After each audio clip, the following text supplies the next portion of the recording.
CD, You might talk to Lee. I don't know which one. Yes, Possibly.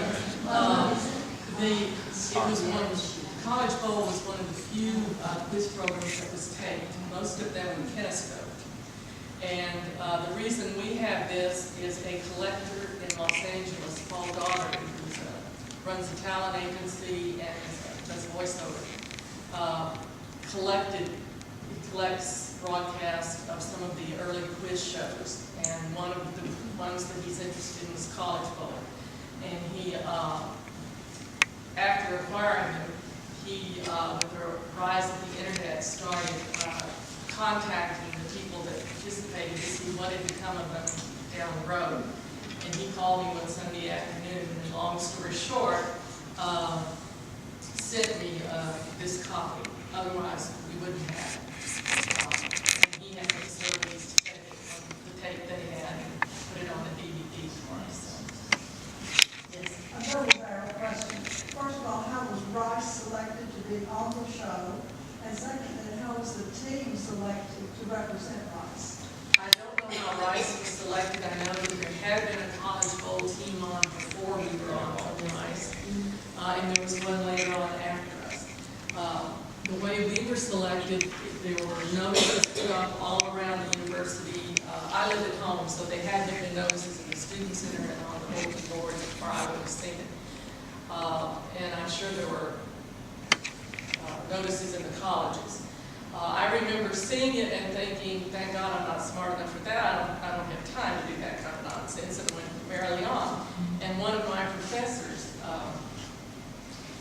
stopped me after class and asked me, was I going to try out for it? And just self-volunteered, or I guess someone volunteered to. And I told him, well, that I'm really not that sharp, and I'm not College Bowl material.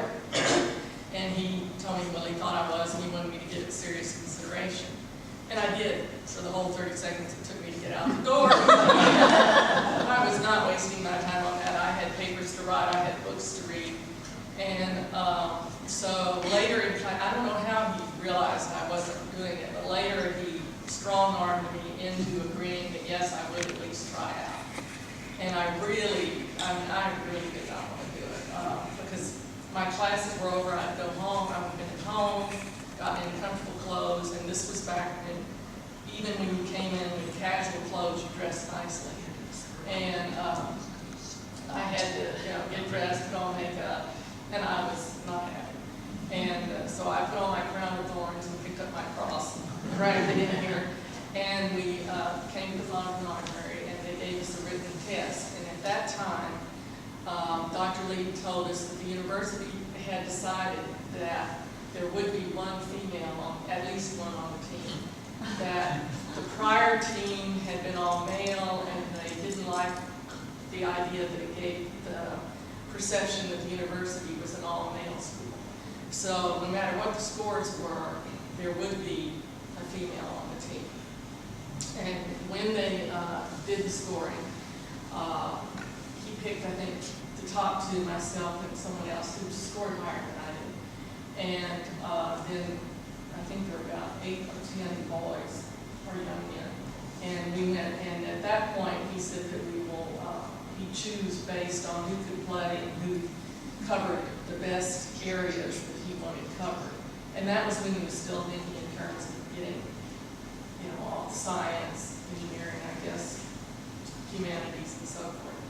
And as we played, he picked me because he said I had the killer instinct, which I never realized I had. But I was a more aggressive player than the other person, than the other young woman, who, by the way, now has multiple PhDs in advanced mathematics. And then he picked the rest of the boys and the alternate Don Desjardins, and then we went into serious practice mode where we played with a buzzer unit. Not this one. I think maybe this one was used with the later team. Ours was borrowed from Tulane. It was just a wooden bar with hand buzzers that we punched down on, like what we could play with when we got on TV. And so that's how we were selected. How many Let's see. They had us come in about 10 o'clock on a Sunday morning. We actually flew into New York Friday evening, and we went clubbing. And then Saturday we did our own thing, sightseeing, whatever we wanted to do. And then Sunday about 10 o'clock we went into the NBC building, Rockefeller Center. And we first met around a conference table, just in a regular conference room. And they introduced us to the other team. Robert Earl came in and said how he was being impartial, but he couldn't be friendly to either side. He didn't want you to take it the wrong way, blah, blah, blah. And we played in by just hitting our hands on the practice by hitting our hands. So that's one match. Then we went to lunch at Rockefeller Center. And the first time, I should say that the Friday night, early Saturday morning, I had nerves, and I spent my night in the bathroom worshiping at the shrine of the porcelain bowl. And so when we got to eat, they said we could order whatever we wanted. The boys ordered sandwiches. I didn't think I could choke down a sandwich because I had trouble getting hot tea and toast down early. But I really liked filet mignon, and they had filet mignon. I am not totally stupid, so I ordered filet mignon and french fries. It was very good, and I ate it all. And Lawson decided that we all had to wear the same clothes, and we had to eat the same thing, we had to do exactly the same thing. Very superstitious. And so they all got to get the same sandwich. And that's kind of food because I love filet mignon. So I was like, and about the fourth week saying, if I ever see another tuna fish sandwich, I was praying. And, so we got that. We had lunch, and with the other team, and then we went into the studio, and they had like this fairly large studio, looked like maybe 2 or 3 stories, and the way the seating was, 5 or 6 people, and it was freezing in there, and we played, I think, 3 games there, and it's practice using the buzzers and everything to get us to calm down, so they wouldn't start broadcasting people who had to hear it. And by the time when we finished the practice rounds, they sent us back outside. They let the audience in, and then they brought us back in and introduced us to the audience. And by that time, it was so hot that we were sweating, that it really wasn't comfortable. One thing I wanted to say before we started, I'm sitting next to Don Desjardins. If you were here in the early 60s, right next to him was Corinne Arnold Rosenberg, who graduated in 64. And next to her is her husband, David Rosenberg, who graduated in 62. They lived in Clawson, Maryland, and drove up on the weekends. Corinne and I had been good friends in our literary society. And so they took me around one weekend, went sightseeing, and we just hung out that day. And then they came up every weekend and cheered us on. So we did have some of my people there, friends of ours. Yes? Do you know what happened to your tablings? I don't know what happened for it, because it's kind of vanished in the face of the earth. But Lawson went on to become a writer and a journalist, and I know he's done articles for Texas Monthly and the Dallas newspapers, and the last I heard he was living in the Dallas-Fort Worth area. Bill is, I believe, a professor of English at the University of Chicago, and Linda Chris told me that he had just recently published where the reporters at sports, he was a sports reporter who was interested in the Chicago Cubs, which fits because really Bill was our sports expert. Sports were one of the areas when we got our little book that we had to memorize, and that's where I learned what the Stanley Cup was.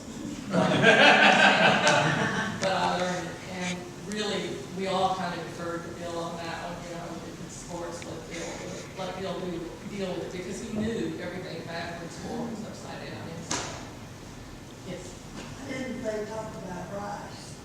Oh, because they do it on the first time the team is on, and that was our fourth time. We did have a little thing, Lawson was the one who read the script the first time we were on. After the practice rounds, did the California team already know they were toast? I don't know, we tried not to, not to deal with that. There was an earlier time when we were playing another team where, in the practice round, it was another one of those multiple choice questions from the book, and it started off that the Ides of March had been fatal for Julius Caesar, but the Ides of April had been equally fatal for other people. And of course, we recognized what the question was, Yes. but we let him read the first part to make sure that it was what we had heard. And the first answer was Joan of Arc. And so he was about 3/4 of the way through, then I just said Joan of Arc. And I got a big lecture about, this is a bonus question, you should wait and let it be read so you can hear all what it says, blah, blah, blah, blah. And we were thinking, why do we have to wait? We know what the answer is. So then he started reading the second part, and at that time we let him get a halfway through. And I answered again, and he bawled me out again, but it's not a good idea to make me angry like that. Be nice to me, I'll do just about anything, you can walk all over me. So I thought, okay. So the next time it started off a man who, I let him get as far as a man, and I said, Adolf Hitler. And he starts letting me have it again. And meanwhile, the judges are trying to signal to him, shut up. She said the right answer. And when I looked over at the opposing team, they just had this, why us, God? Why us? And so we had our moments. In the back, I seem to recall you having a practice deal with Billy Broyles was the head of the team that y'all practiced again, and y'all kicked them pretty good. Am I wrong? Did y'all do some practice things against them? Bill, maybe, I don't remember Bill being one of the ones who was on it, one of the initial, and we did practice, and we did play games with one another, but I don't remember him being on it. Now, it may have been that the guys got together and practiced because they were all from Baker College, and they may have, gotten together and played without me sometime before we went on. But I don't remember being Bill Broyles. I think that was this lady back. So someone asked about a DVD, and we actually have one of the episodes on the Centennial timeline. So it's timeline.centennial.rice.edu, and we got it from UCLA Film Archive, but they only gave us the rights to sort of use it for educational purposes, so not to make duplications of it or anything like that. But there is one on the Centennial timeline under 1966, obviously. Do you remember which one it was? I was just looking on my phone trying to remember. I think it might be the same one, but I'm not sure. What was the practice like between matches back on campus? What did you have to do to prepare for the next one? Basically, we were meeting, we had a room in London Hall, and we met there, and just Coach Lee would read us questions, and we practice answering and that kind of thing. What kind of time commitment was it? It was an extensive time commitment. Not so much once we were on it, because I think we only had maybe one practice a week for a couple hours. But before that, it was the time to learn the material, to memorize the stuff that we were given. And once we got through memorizing the book, then he also had us each of us develop questions in our area, or since we knew the kind of questions they'd be asking, the kind of thing that they might ask, to practice with also and to learn. And we had to watch the broadcast on Sunday afternoon, so we just get an idea of how they played and what some of the kind of questions and information were. So it was quite an extensive time to get on. We still went ahead and did our regular classwork. We did our midterms, finals, papers, the whole 9 yards. Our opponents frequently did not have to do that. They either were excused from their finals, or doing the papers, or even excused from some of their classes. Harriet, do you remember the other schools that you faced?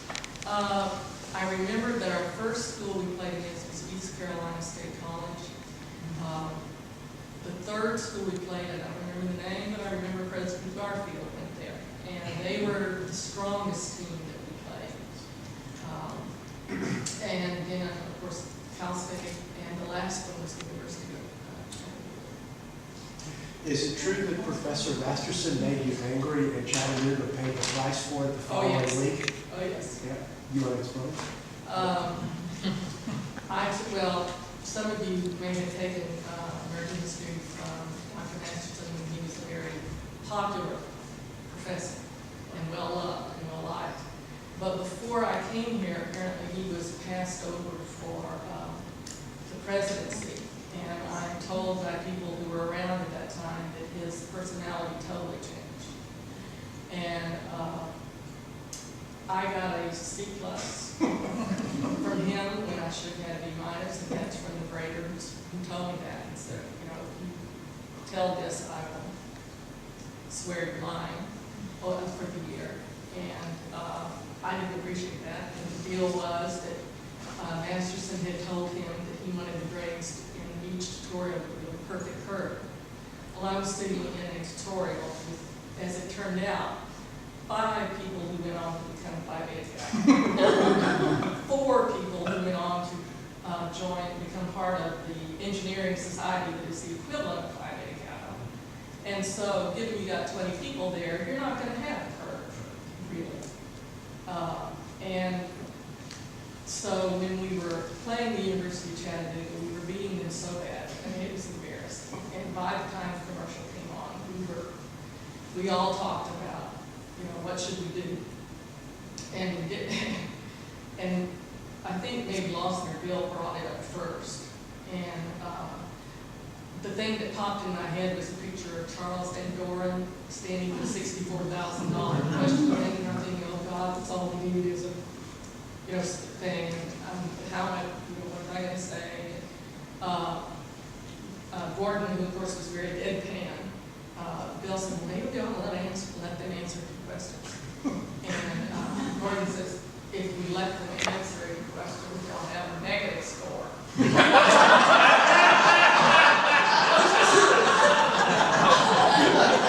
And I said, you know, besides that, if Dr. Leakey gets any hint that we didn't get 100%, you know, we're going to hear it all the way home. 3 hours flying on a plane with him is not going to be fun. And, well, they didn't know, none of the doubt. Well, I knew that they, Lawson and Bill had taken American history, because when we were at lunch, we were talking with the students, and one of them said, oh, our new chancellor is Dr. Masterson from Rice, you know. And I noticed they got the same kind of glassy-eyed, polite look on their face that I got, and just said something nice, you know. And I thought, So they were, you know, back and forth, and I said, didn't you guys take American history? And they said, yeah. I said, didn't you have Dr. Masterson? And I said, who's the new, whatever it was, at University of Chattanooga? And Lawson said, oh, that kills it. Come on, we'll just do what we have to do and move on. And we scored that particular game the largest point spread that had ever been scored. Later on, I was doubly glad I had done it, because when I applied to graduate school, they said they don't look at anything other than your junior and senior year. Wrong. I had to explain why, as I was applying to enter in American history, and I got a C in American history. And every time I had to,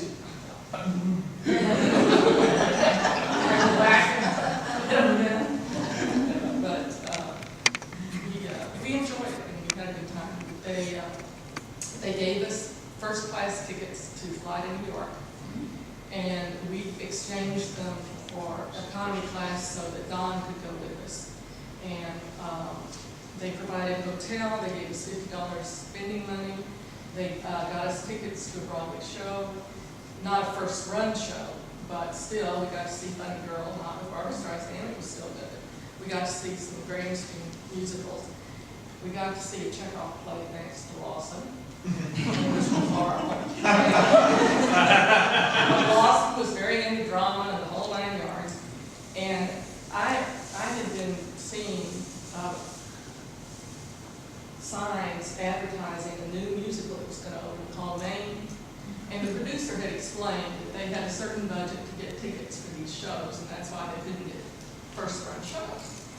And so I was talking, I guess maybe the third time around, I was talking to her, and I said, I see they're advertising Maine, and it hasn't opened. Do you think you might be able to get tickets in our spending range since it hadn't opened and nobody knows if it's any good yet? And she said, well, you know, I know somebody over there, and let me call and see what I can do. So when we were, then later on, she said, I think I'm going to be able to get us tickets, get you tickets to Maine. And then a little bit later, we come together and we were talking about what we're going to do the next week. And meanwhile, Lawson has lobbied the others to go see this Chekhov. I had only read one thing of Chekhov's, and that was in high school, and I hated it. It was Russians sitting around talking about how bored they were, and somebody wanting to kill themselves. You know, and after several pages, you're going, oh, shoot yourself and shut up. And I don't remember if I read Uncle Vanya and we saw Three Sisters or vice versa. But anyway, big discussion, and I got outvoted, and so we went to see this Chekhov play. And I swore I was not going to complain because I had really lobbied against it. I was not going to complain. I was just going to sit there and smile sweetly and take my medicine and go back to the hotel. Halfway through the first act, Bill Kennedy's punching Dr. Lee saying, "Can't we get up and leave?" And it was the reason Lawson wanted to see it. Sir John Gielgud was the director. Lee was starring in it. Sir Ian Richardson was starring in it. I mean, it should have been excellent, but it was Chekhov. It was long. And so the end of the first act, Bill jumps up. He's ready to get out. And to Don and Gordon. And Dr. Levy says, "You can't do that. You can't do that. You got to wait till the intermission." So they're moaning and groaning. And so then we go to the intermission, and Lawson didn't want to leave. He was thoroughly enjoying it. So we finally decided, Dr. Lee finally agreed that if he would promise to get a cab as soon as it was over, not attempt to walk back or ride the subway or something like that, well, if we could leave, then Dr. Lee would go with us, and Lawson could stay and see the rest of it. So, Okay, well, Harriet's going to be here for the reception, which is about to start, and we also have a wonderful exhibit of college polo album comics.